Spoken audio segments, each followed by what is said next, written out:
السلام عليكم ورحمة الله وبركاته. أعوذ بالله من الشيطان الرجيم. بسم الله الرحمن الرحيم. الحمد لله الذي يجيبني حين أنادي ويستر علي كل عورة وأنا أعصي ويعدم النعمة علي فلا أجازي والصلاة والسلام على أشرف الأنبياء والمرسلين حبيب إله العالمين أبي القاسم المصطفى محمد. اللهم صل على محمد وآل محمد وعلى آله الطيبين الطاهرين المعصومين لا سيما بقية الله في الأرضين روحي وأرواحنا له الفداء.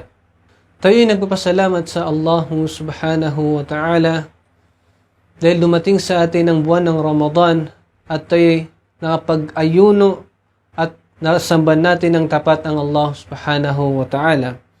Isa sa mga rason ba't tayo ginawa ng Allah subhanahu wa ta'ala ay upang sambain siya. Sinabi ng Allah subhanahu wa ta'ala, وَمَا خَلَقْتُ الْجِنَّ وَالْإِنسِ إِلَّا لِيَعْبُدُونَ. At hindi ko nilikha ang jin at ang tao maliban upang sila ay sumamba sa akin. Ang pamumuhay natin dito sa mundo ay isa lamang pagsubok. Sinabi nga ng Allah subhanahu wa ta'ala, الَّذِي خَلَقَ الْمَوْتَ وَالْحَيَاةَ. Nilikha ng Allah subhanahu wa ta'ala ang kamatayan at ang buhay. Para saan? لِيَبْلُوَكُمْ أَيُّكُمْ أَحْسَنُ عَمَلًا. Upang tayo ay subukan ng Allah subhanahu wa ta'ala kung alin sa atin ang may pinakamabuti sa gawa. Ngayon itong buwan ng Ramadan, kung ating babalikan ang khutbah ng Propeta Muhammad sallallahu alaihi wa sallam sa Sha'ban, before pa yung Ramadan, doon niya binanggit ang mga katangian, ano yung kahalagahan ng buwan ng Ramadan, at saka sa pinakahuli nun, tumayo ang Imam Ali alaihi salam at nagtanong siya sa Propeta Muhammad sallallahu alaihi wa alihi wasallam. Sinabi niya, Ya Rasulullah, ma afdalul a'mal fi hada ash-shahr? Ano yung pinakamaganda, pinakamabuting gawain, a'mal sa buwan na yun, which is yung Ramadan? Sinabi ng Rasulullah sallallahu alaihi wa alihi wasallam, Ya ibn al-Hasan, afdalul a'mal fi hada ash-shahr al-wara'u an maharimillahi azza wa jal.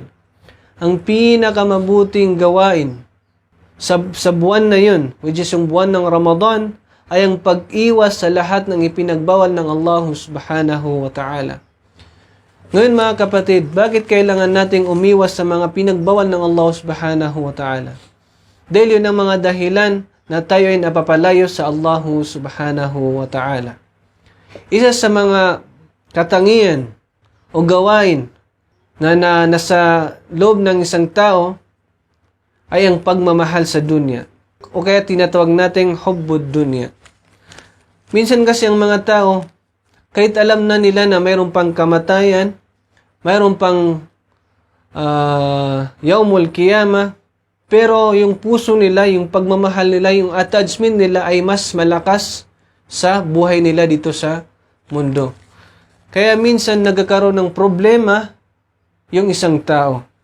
Kung babasahin natin yung mga ahadis, isa sa pinakamalaking kasalanan ay ang pagmamahal sa dunya.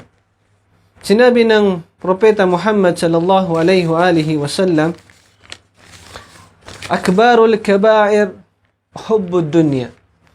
Ang pinakamalaking kasalanan sa mga malalaking kasalanan ay ang pagmamahal sa dunya, ang hubbud dunya. Ang isa pa sa mga riwaya, sinabi, hubbud dunya aslu kulli ma'asiyah. Ang pagmamahal sa dunya ay siyang pinaka-ugat ng lahat ng mga pagsuway. Okay, hindi pagsunod sa ipinag-utos ng Allah subhanahu wa ta'ala, wa awwalu kulli dhanb, at ito yung pinakasimula ng lahat ng mga kasalanan. Sa pinakasikat pang mga riwaya, sinabi, ra'su kulli khati'a hubbud dunya.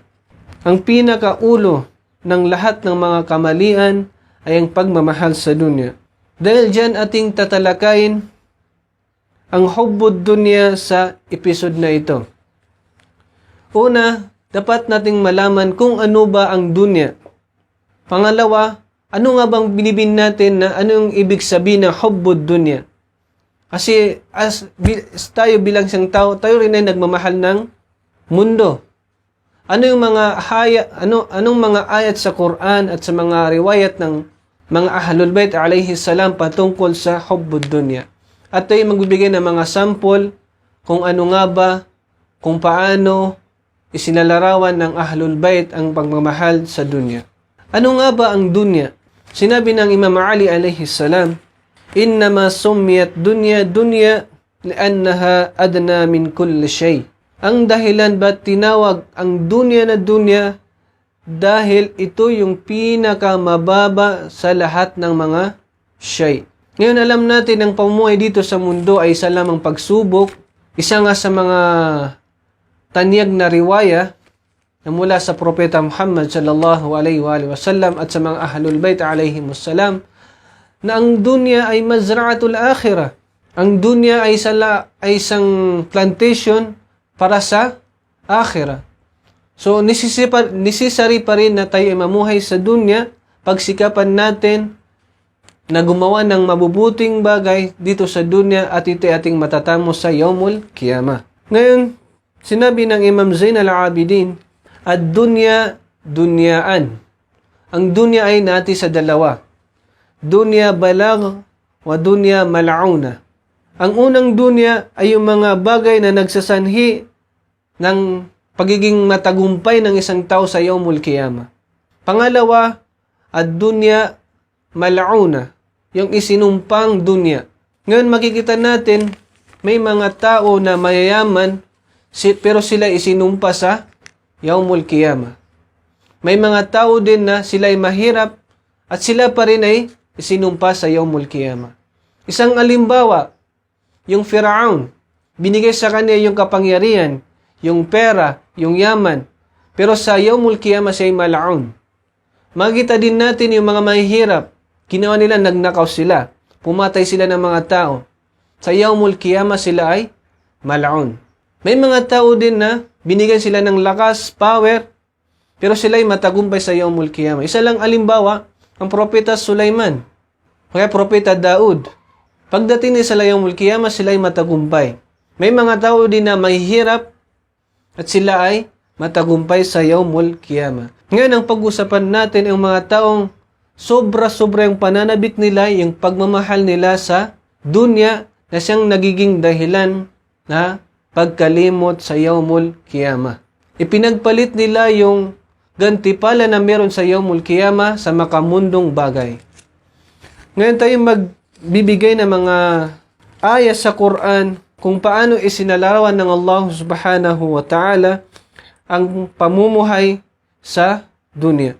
Una, sinabi sa libro ni Ayatullah Makarim Shirazi, una, ang pamumuhay sa dunya ay tulad sabihin ng laruan o libangan tulad ng mga ginagawa ng mga bata. Nagbigay siya ng mga aya patungkol dito. Pangalawa, sinabi niya, ang pamumuhay sa dunya ay isa lamang kasiyahang mapanlinlang. Pangatlo ay yung kapabayaan ng mga tao mula sa kabilang buhay at may iba pa dyan. Dahil kunti lang yung oras natin, sa tatlo lang yung babanggitin natin dito na mga kataga na tumutukoy sa pamumuhay natin sa dunya. Una, sinabi ng Allah subhanahu wa ta'ala, Bismillahirrahmanirrahim. وَمَا الْحَيَاةُ الدُّنْيَا إِلَّا لَعِبٌ وَلَهْوٌ. At ang buhay sa mundo ay walang ano paman maliban sa laro at libangan. وَلَدْ دَارُ الْآخِرَةِ خَيْرٌ لِلَّذِينَ يَتَّقُونَ أَفَلَا تَعْقِلُونَ. Subalit ang tahanan sa kabilang buhay ay isang pinakamabuti para sa mga taong natatakot sa Allah subhanahu wa ta'ala. Hindi ba kayo kung gayon makakaunawa? Afala ta'qilun. Pangalawang aya, Surah Hadid, ayat 20, sinabi ng Allah subhanahu wa ta'ala, I'lamu annama al-hayatud dunya la'ibun wa lahwun wa zinatun وَتَفَاخُرٌ بَيْنَكُمْ وَتَكَاثُرٌ فِي الْأَمْوَالِ وَالْأَوْلَادِ. Dito makikita natin, sinabi ng Allah subhanahu wa ta'ala, okay, pinag-utos ng Allah subhanahu wa ta'ala. Kasi sa mga taong nagapag-aral ng usulul fiqh, pag makita natin yung isang fi'al na mayroon siyang sighatul amr, ito ay nag-uutos, ito ay tumutukoy sa ujub. Ngayon, parang pinagsabihan tayo ng Allah subhanahu wa ta'ala na dapat nating malaman ang alin.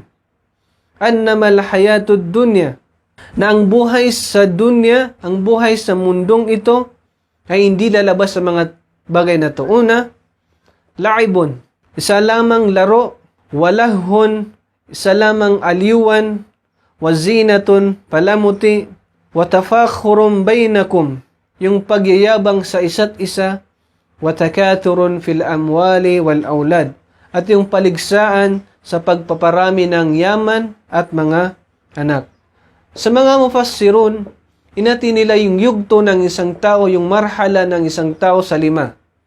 Sa bawat 5 na yugto, mayroon silang tig-8 edad. Magsimula tayo sa pinakabata, yung sanggol. Ngayon, ang isang bata, ang gusto lang niya ay maglaro. Yun ang unang yugto ng sinabi ng mga mufassir. Yung pangalawang yugto, hindi lang niya gustong maglaro, yung bata na yun, ang gusto niya yung naaliw siya. Ang gusto niya ay makapanood ng TV, makapaglaro ng computer. Kasi naaliw siya, at the same time, naglalaro din siya. Na-upgrade yung ginagawa niya. Ngayon, dagdagan pa natin ng 8 edad naman yun. Halimbawa, umabot siya ng high school. Ngayon, minsan hindi siya kontento sa paglalaro lamang o kaya pag nag-aaliw siya. Ang gusto niya, paglabas niya, presentable siyang tingnan sa mga tao. Yung gwapo siya, maganda siya paglabas niya. Yan ang tinatag nating palamuti. Ngayon, pag nakapagtapos naman siya ng kolehiyo, yung pang-4 na yugto, pang-4 na marhala, pinagyayabang niya kung ano yung natapos niya. Nakapagtapos siya ng medisina, yun ang ginagawa ng mga tao. Ngayon, sa pang-uling yugto ng tao, ay yung nagyayabang sila sa mga yaman nila at sa dami ng kanilang mga anak. Doon sila nagpapaligsaan. Ganyan isinalarawan ng Allah subhanahu wa ta'ala ang pamumuhay natin sa dunya. Ulitin natin yung aya.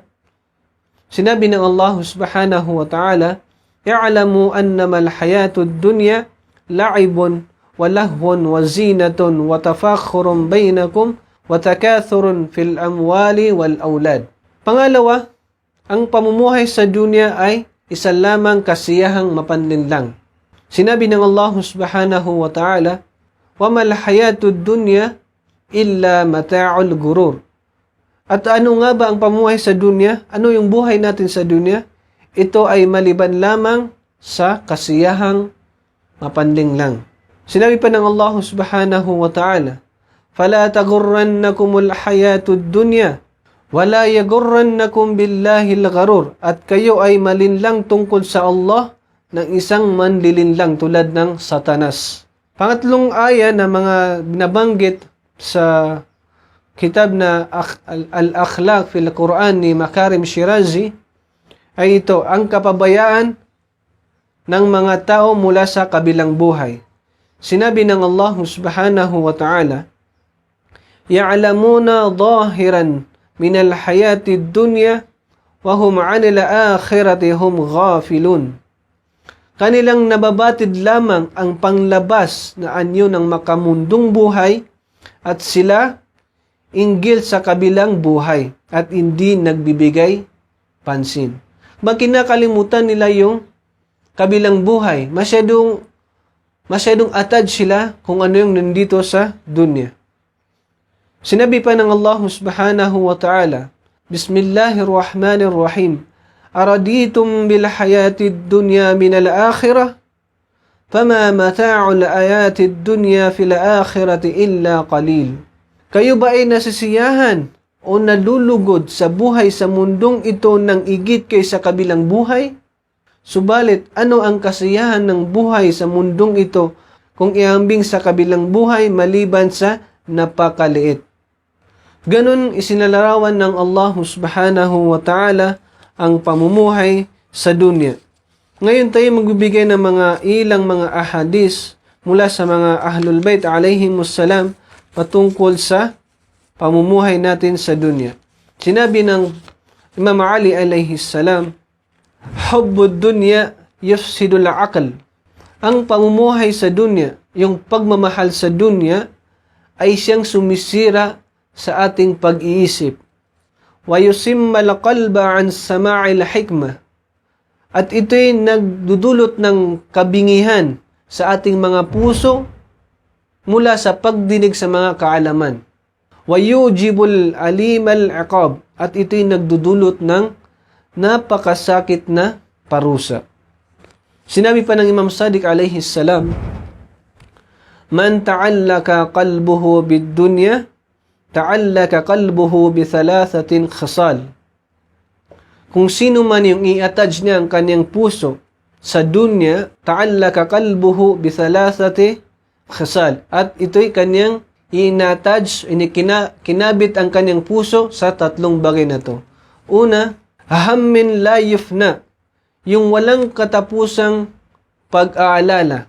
Wa amalin la yudrak, yung walang pag-asa, wala kang hinahanap na, wala kang hinintay na pag-asa. Wa rajain lan yunal, at hindi mo makakamit yung hinahanap mong pag-asa. Ngayon ang mga aimma alayhimussalam, sila nagbigay ng halimbawa ng dunya para ating maintindihan kung ano ba yung katotohanan, kung ano nga ba yung realidad ng dunya. Sinabi, mislud dunya kadhillik. Ang halimbawa sabi niya ng dunya ay tulad ng anino mo. In wakafta, wakaf. Pag ikaw ay tumigil, ito rin ay titigil. Wa in talabtahu, pag ito'y inabol mo, ba'uda, at ito'y lalayo. Kung narinig natin ang kwento sa panahon ng Propeta Isa alayhis salam, kung saan isang araw, may kasama siyang isang lalaki, sinama niya ang Propeta Isa alayhis salam at sila'y naglalakad papunta sa isang ilog. At sila'y umupo doon at sila'y kumain at meron silang dalang 3 tinapay lamang. Ngayon, kinain ng Propeta Isa alayhis salam ang isa sa tinapay na yun at isa din sa kasama niyang lalaki. Ngayon pumunta ang Nabi Isa alayhis salam sa ilog para uminom. Pagbalik niya, nawala yung natirang isang tinapay. Tapos tinanong niya yung kasama niya, sino yung kumain, sabi niya, ng tinapay? Tapos hindi nagsalita yung kasama niya at hindi na sinabi kung sino yung kumain ng tinapay na yun. Tapos tumuloy silang naglalakad papunta sa isang lugar na yun. May nakita silang usa at ito'y kinatay ng Nabi Isa alayhis salam at ito'y kanilang kinain. Pagkatapos nun, sinabihan ng Nabi Isa alayhis salam, biidhnillah, mabuhay ka. Nabuhay yung usa na kinatay nila. Ngayon, tumingin siya sa kasama niyang lalaki na yun. Sabi niya, dahil sa nakita mong himala mula sa Allah subhanahu wa ta'ala, sino yung kumain ng tinapay? Hindi pa rin nagsalita yung lalaki na yun. Hindi na sinabi kung sino yung kumain sa tinapay. Naglakad naman sila ulit at sila'y tumawid sa isang ilog. Nung pagkatawid nila, sinabihan ulit ng Nabi Isa alayhis salam yung lalaki na yun, dahil sa nakita mong himala na galing sa Allah subhanahu wa ta'ala, sino yung kumain ng tinapay? Hindi pa rin nagsalita yung lalaki na yun. Hindi niya pa rin sinabi kung sino yung kumain ng tinapay na yun. Ngayon, naglakad naman sila ulit. Pagdating nila sa disyerto, ngayon inipon ng Nabi Isa alayhis salam yung buhangin. Nung naipon niya, biidhnillah, maging ginto ka. Naging ginto yung buhangin na yun. Ngayon, inati ng Nabi Isa alayhis salam yung buhangin na sa 3 piraso. Sabi ng Nabi Isa alayhis salam, sa akin yung isa dito, sa'yo yung isa dyan. Yung natitira dito ay para sa taong kumain ng tinapay. Ngayon, sa time na yun, nagsalita na yung lalaki na yun. Sinabi na, ako yung kumain ng tinapay na yun. Dahil doon, ibinigay ng Propeta Isa alayhis salam ang lahat ng ginto na yun sa kanya. Tapos, may pinuntahan yung Nabi Isa alayhis salam. May dumating na 2 lalaki. Nakita nila yung lalaki na yun na mayroon siyang hawak na ginto. Tapos gusto nilang patayin yung lalaki na yun. Sabi niya, huwag niyo muna akong patayin. Ibibigay ko sa inyo yung ginto na to. Pero pag-ati-atian natin. Tapos yun, sumangayon yung dalawa na yun. Ngayon, dahil gutom sila, dapat yung isa sa kanila ay bumili ng pagkain. Ngayon, yung isa sa kanila na kumbinsi nila na bumili ng pagkain, pumunta siya sa palengke. Nung nasa daan pa lang siya, nag-iisip siya, tinatanong yung sarili niya, ba't di ko na lang kaya lagyan ng lason yung pagkain na yun? Para pagdating nila, kainin nila at sila ay mamatay at ako lang yung makakakuha ng ginto na yun. Yung natirang dalawa naman na nandun sa disyerto, nag-usap sila na pagdating ng kasamaan natin, patayin natin yun. Para tayo lang maghati yung para sa kanya. Ayun, magandang plano yan, sabi niya. Ngayon, dumating na yung lalaki na bumili ng pagkain, dun pa lang sa daan, ay kanilang pinatay. Pagkatapos nun ay, kinain nila yung hawak niyang pagkain. At lahat sila namatay. Dumaan ng Nabi Isa a.s. kasama ng mga hawariyon at sinabi niya, ganyan sabi na yung dunya. Kaya dapat kayong mag-ingat. Ganun isinalarawan ng Propeta a.s. ang dunya. Bilang panghuli, dapat nating tandahan ang kasabihan ng Propeta Muhammad sallallahu alaihi wasallam kung paano ba tayo mamuhay sa dunya. Sinabi ng Propeta Muhammad sallallahu alaihi wasallam, "Kun fid dunya ka'annaka gharib aw 'abirin sabil." Mamuhay kayo sa dunya na parang kayo ay isang hero. Kayo ay hindi taga doon sa lugar na yun. Gharib, stranger. O kaya ay 'abirin sabil. O kaya kayo ay pasbay lang sa lugar na yun. Isang alimbawa para maintindihan natin na maayos. Ngayon, pag tayo ay pupunta sa ibang lugar, normally, tayo ay magre-rent ng hotel. Let's say, 5-star hotel. Ngayon, pagpasok pa lang natin sa hotel na yun, ang mindset natin ay hindi tayo magtatagal sa lugar na yun. Kahit anuman yung makita natin na magagandang bagay sa loob ng hotel na yun, ay hindi tayo maakit ng mga yun. Yung pagiga natin sa mga Katri doon, hindi tayo maakit ng mga bagay na yon. Bakit? Kasi ang mindset natin ay hindi tayo magtatagal doon dahil isa tayong traveler. Isa tayong musafir. Ganon isinalarawan ng propeta kung paano ba tayo mamuhay sa dunya. Parang isa tayong estranghero dito sa dunya na hindi tayo magtatagal dito sa dunya. Dahil doon dapat wag nating kalimutan na mayroon pa ring Yaumul Qiyamah. Tiyak na mangyayari yung kamatayan sa ating buhay. Dahil doon dapat tayo ay magsumikap para sa ating Yaumul Qiyamah. Hanggang doon na lang insyaAllah. Ito ay nakapagbigay ng haral sa ating lahat. Wa sallallahu ala Muhammad wa ali Muhammad.